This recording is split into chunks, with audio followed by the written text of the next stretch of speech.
Hey folks, today we're going to be looking at part 2 of my vintage toy collection haul, so stick around for more.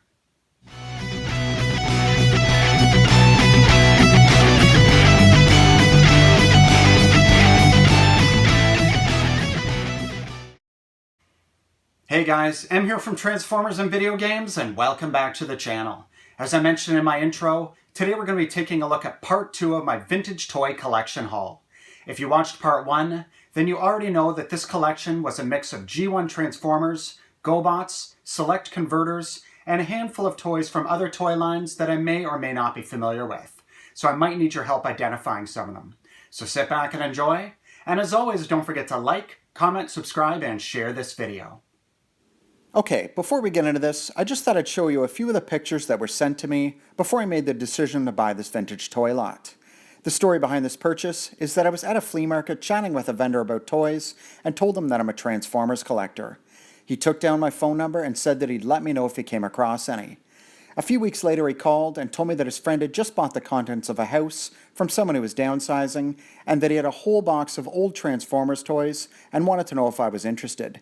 I said, send me some pictures and we'll take it from there. The total lot consists of approximately 70 figures, well over 100 accessories, and a handful of toys from other 80s toy lines. Okay, so I want to be mindful of my time here, so let's just get right into this. For starters, from the Gobots line, we've got Water Walk. Now, just based on the colors alone, to me this looks like a knockoff version. We've got Sergeant Cup.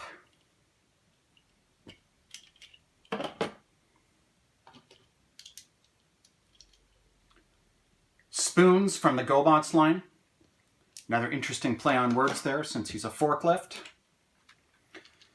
Here we've got G1 Onslaught.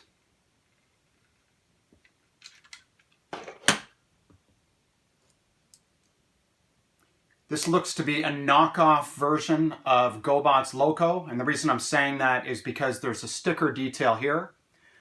And on the original version, that would be red chrome detailing. Here it's just a black sticker with some red trim. So yeah, to me this is a knockoff. I don't see a date stamp at all. Normally it would say made in Taiwan or something. Actually, come to think of it, Spoons here on the underside says made in Taiwan. So that's a knockoff. Next we've got a really lousy, loose version of G1 Blitzwing. So maybe in my parts bag I'll find the turret, but if not, this looks to be in pretty rough shape, so I might strip it for parts if I can and maybe just get rid of it. From the Gobots line, here is Road Ranger.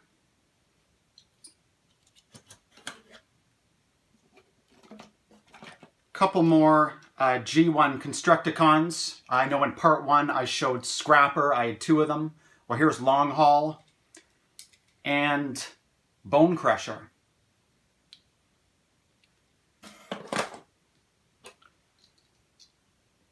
From the Gobots line, we've got Jeeper Creeper, which I actually think is a really good figure. Now, it looks like this one's missing one of his window pieces. Hopefully that's in the parts bag. If not, it's a double for me anyways. Couple of G1 deluxe sized Insecticons. Here's Chop Shop.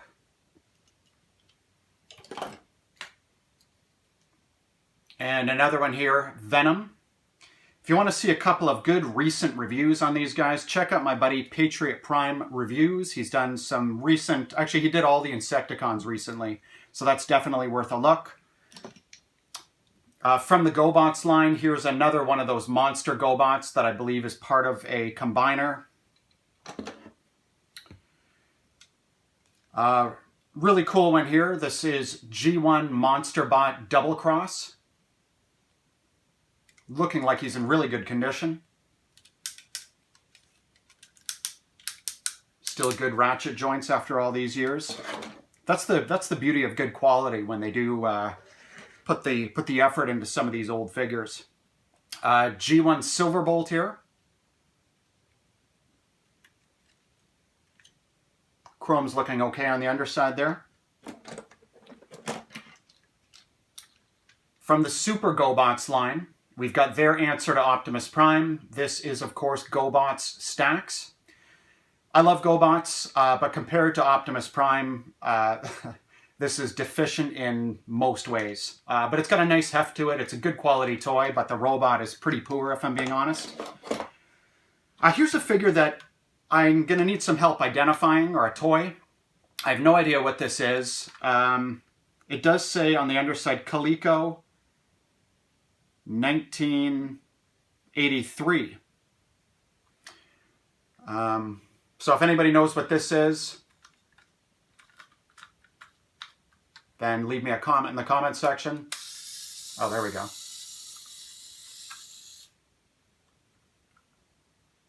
So it's got some little motorized gimmicks here. This cockpit opens up and there's a little two-tone purple driver in there, if that helps anybody. Again, from the Gobots line, I have two versions of Fightor. Now, looking at their faces here, I can tell that the one in this hand is a knockoff. The camera probably won't pick that up, but you can just tell from the face detailing. I wouldn't even need to see the two of them next to each other to know that this is the knockoff and this is the legitimate Bandai version.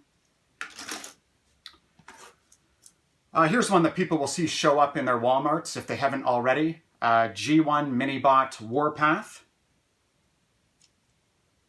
Looking to be in pretty great condition. Rub sign is intact there, which is nice. I noticed on some of these, it looks like the rub sign's been damaged. Here's one that everybody will recognize. This is G1 Cyclonus.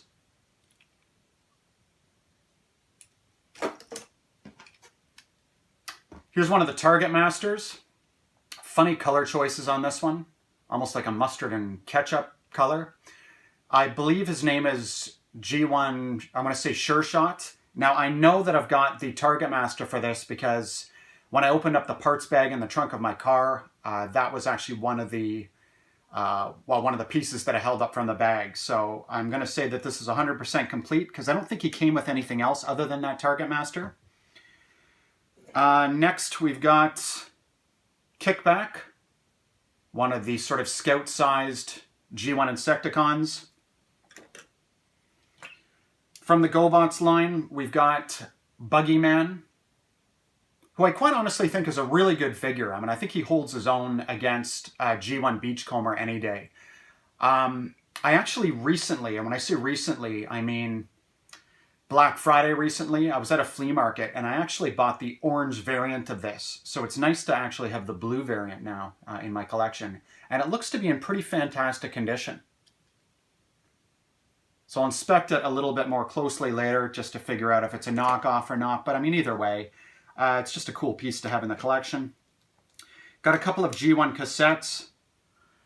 Here is G1 Laserbeak, and I'm seeing he is missing his head. Just have a quick look to see if he's a knockoff or not. I know for Buzzsaw and Laserbeak, if you open them up a little bit and look on the inside of the wings like that, there should be a date stamp. This says nothing, so this is obviously a knockoff. Couple more cassettes. We've got Autobot Steeljaw. The decals are peeling a little bit, but it is what it is. And this is kind of an exciting one here. You don't see this one very often. I forget his name. I want to say Grand Slam. It's one of the G1 combining cassettes. He originally came as a 2-pack with another cassette. This, I believe, formed the top portion, and the other cassette formed the bottom portion of the robot. So that's a good one to have. And I think it's expensive to buy now on the aftermarket. Hopefully I can find the other cassette maybe in that parts bag. Back to Gobots here. This is Scooter. And I know that people give the character, or at least the animation, a hard time on the old series. And I gotta admit, it looks pretty goofy. This is actually a fantastic toy. It's a really good Gobot. I'd highly recommend this one. Maybe I should have held off on saying that until I reviewed the figure. Now here's something that people will recognize from the recent Transformers Siege line. This is, of course, the G1 version of Flywheels. I'm seeing that he does have his gun here, already in the gun hole, so that's nice. I don't think this one comes with any other accessories, but leave me a comment in the comment section and let me know if I'm wrong. Now, I haven't handled these in a long time. I'm hoping that it's not broken. It can still transform, so I should just be able to peg that in place.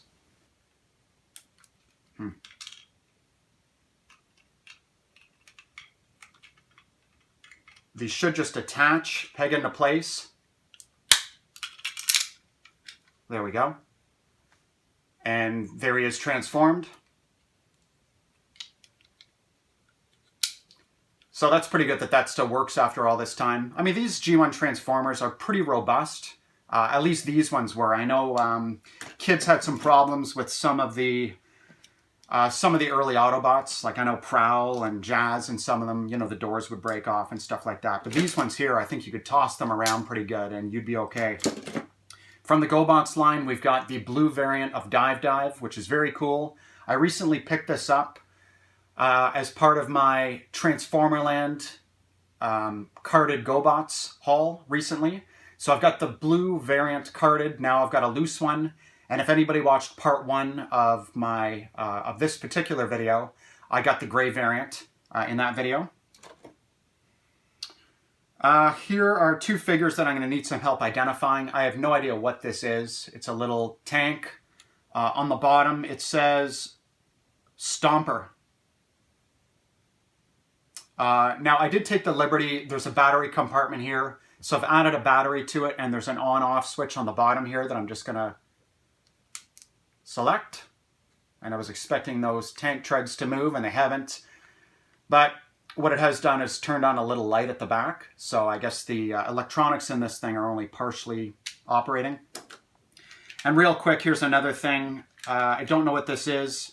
The date stamp says Coleco on it. If anybody knows what that is, let me know.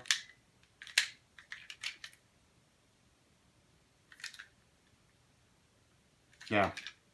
Oh, it says Starcom on the side.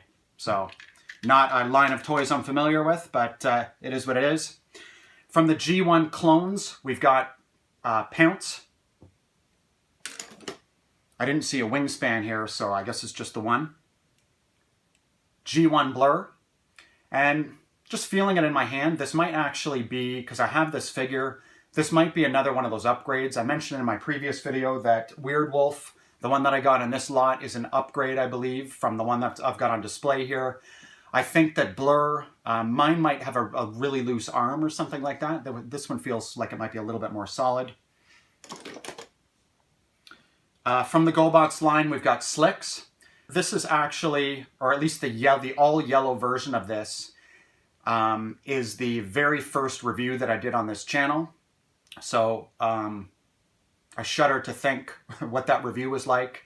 But if you're interested in checking it out or just want a good laugh, check out that review and let me know if I've improved over the last 14 months or so. This is really neat. This looks an awful lot like a G1 Minibot, and I guess it quite properly should. It says on the bottom here, Tonka Turbo Tricksters, Takara Co. Limited. So to me it looks an awful lot like the design of almost, I'm going to say Bumble Jumper. Now for anybody that is familiar with the origins of the G1 Minibots, they're not actually based on real-world vehicles. They were meant to be transforming robot versions of these penny racers, and that's why they have that, what they refer to as super deformed shape or super deformed proportions. So little known fact, perhaps. I've got one out of the 2 pieces of this other Duocon. I'm just forgetting his name right now. If anybody knows, feel free to leave me a comment in the comment section. From the Gobots line, we've got Zero. Another very cool figure, some good weight to it. He seems to be missing his propeller, so I'm hoping I've got that in the parts bag. Got a couple of Micromasters here. Now all 3 of these, unfortunately, I'm missing the 4th one it looks like. These are from the G1 Strike Patrol team. I don't know his name. I don't know his name, but I should, because this one and this one here were released in the Transformers Siege line. They've got modern versions of these now.